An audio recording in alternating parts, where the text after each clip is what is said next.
amdana chingsinbi yotchabina yotsingbu magi maikaida chingsinbagum chingsinba ngamlibi lairembi nupi oibigi maguntana yomlabi leina kayadagisu henthoibi heloidaretagi mahenbi nangni aigi thamoigi nungsibi lechal makhongdo yamna lemna thangduna changsilakpana stage aduda yore mathakta kakhatlaklaga microphone duda yamna lemna ing launa haire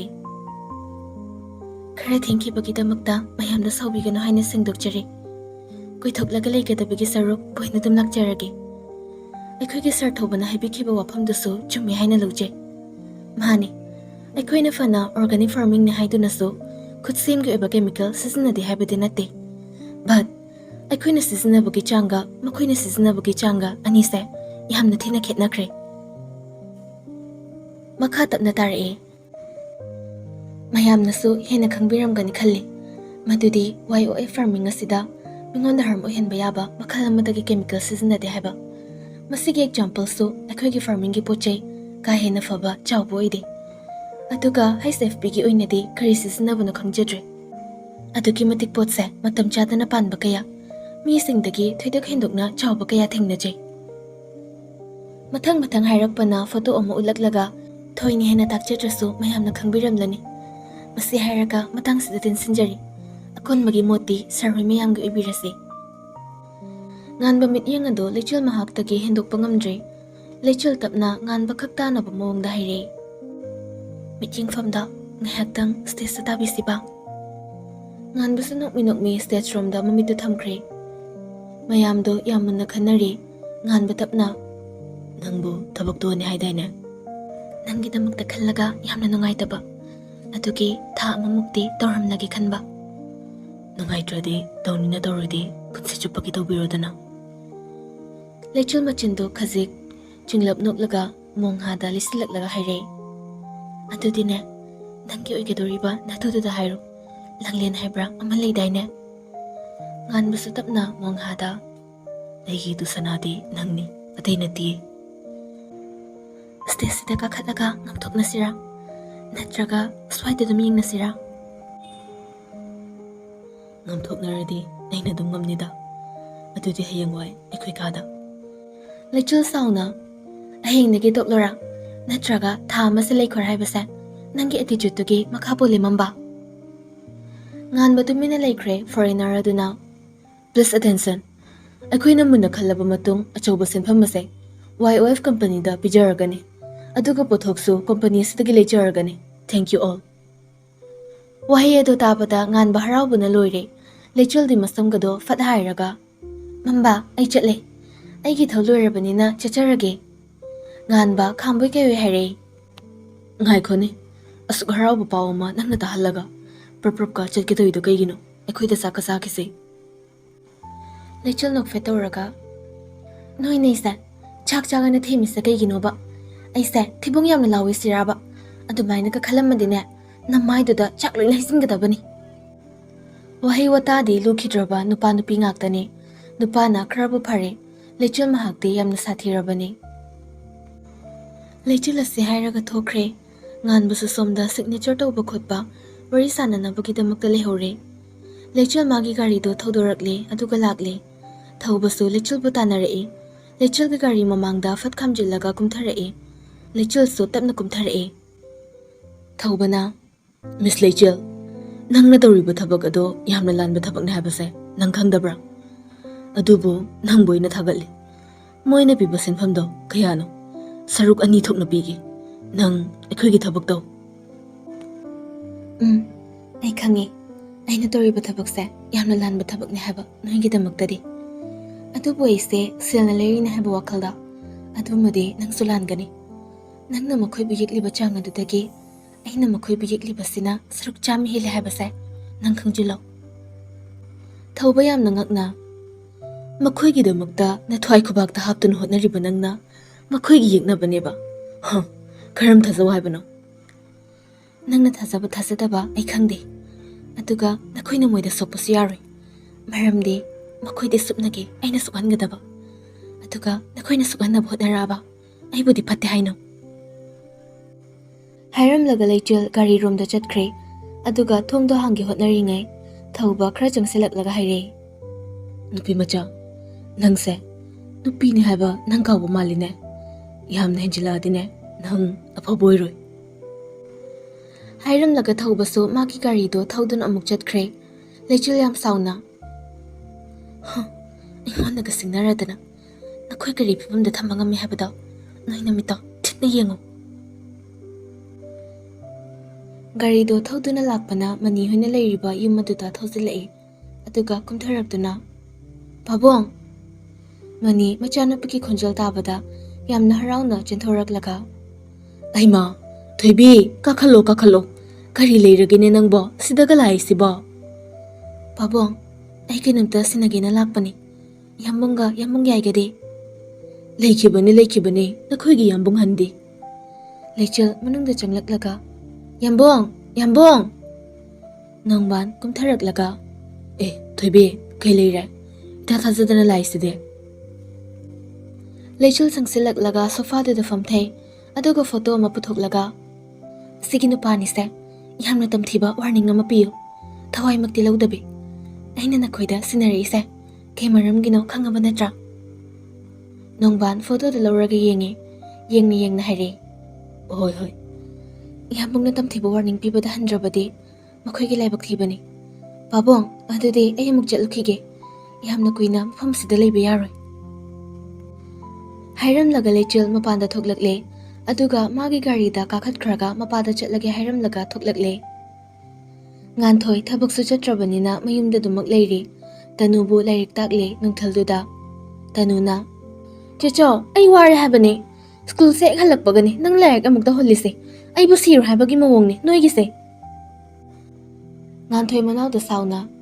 Lairik babada sikra habane amatta dadabani ko. Sasatne tuminnaba.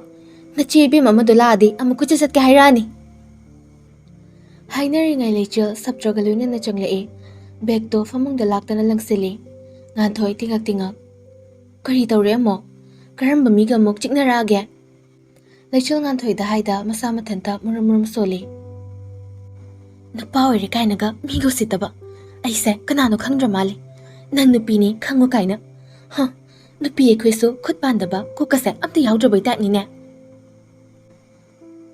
Nganthoi babto amaram da pusillaga. Thoibi, kaino nang na harido. Amma kukchaktuna nang phage hareiro. Leichil ikaraktuna. Hoi, phage hareiba. Hairam laga gari so puthoraklaga amuk thauduna chatkre.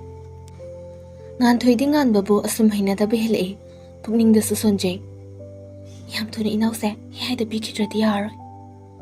Somdaloya marikana yetnari langlenga. Langlenna. Kaino habane? Aini yaroy dana.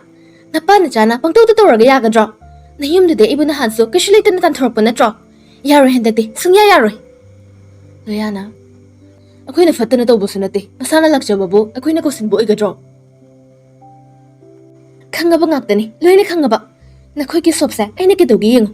Karigumba handaki kamisanse ay ngonde hek pidradi. Kendrana.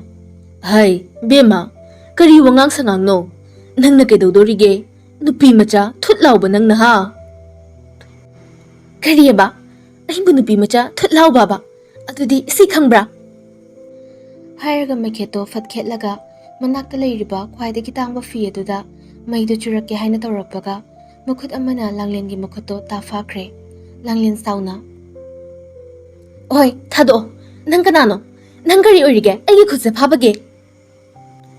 Leichil noklaga. Mi ori. Ado nangna chuke khaliba dress aini yam pamjaruri. Aina leicharadaba. Aduna atopa mada chubiro. Hairaga langlen gi makhuto laithee. Langlen khazikhan toklaga. Nang kay orige? Nang moigi munga kay thoknarige? Nang kendragi atombiro. Wahay dumadi Leichil tinglawe. Leichil leplambade langlen gi manakta sachang silaklaga. Mamay duda kupak na thasile. Nang na dumayna haiba yaba miro isa. Nang yu wahay duna nasase.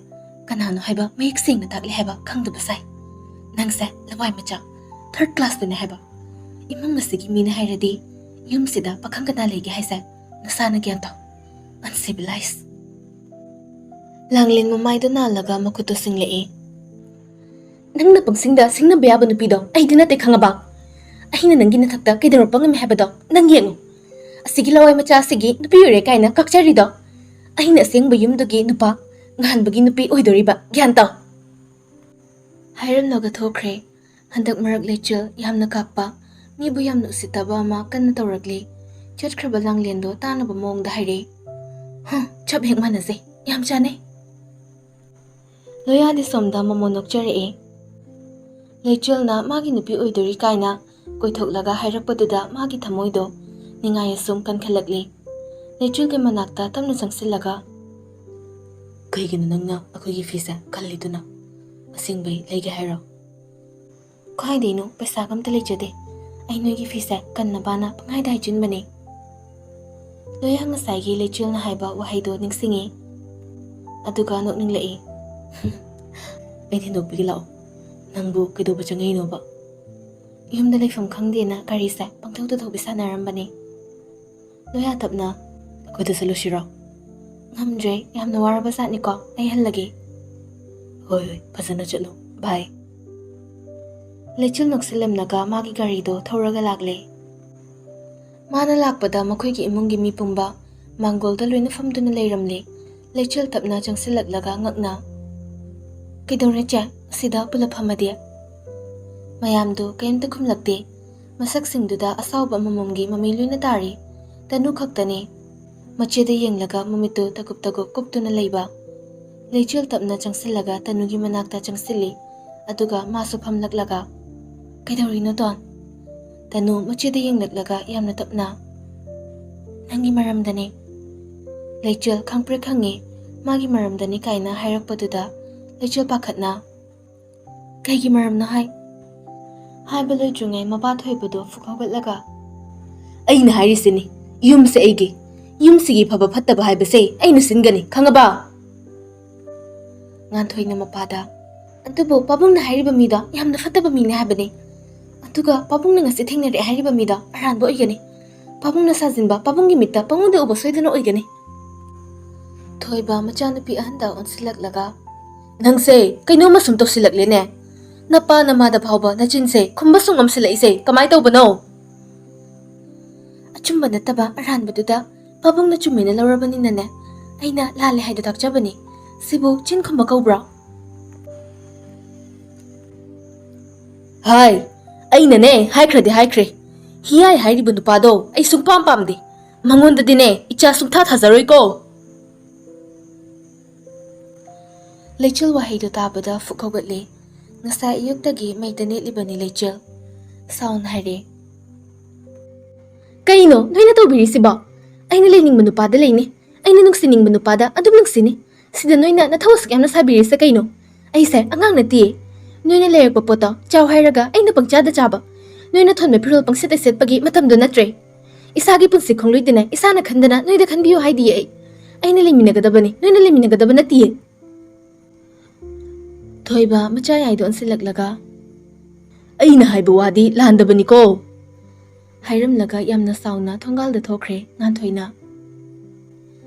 noigi pesa pari na mukpa napa singdu tane thazade saruk lairba hiyai doina pini thoibe kari gi thani ngai bano hojik makne chengi su chenkro chatlo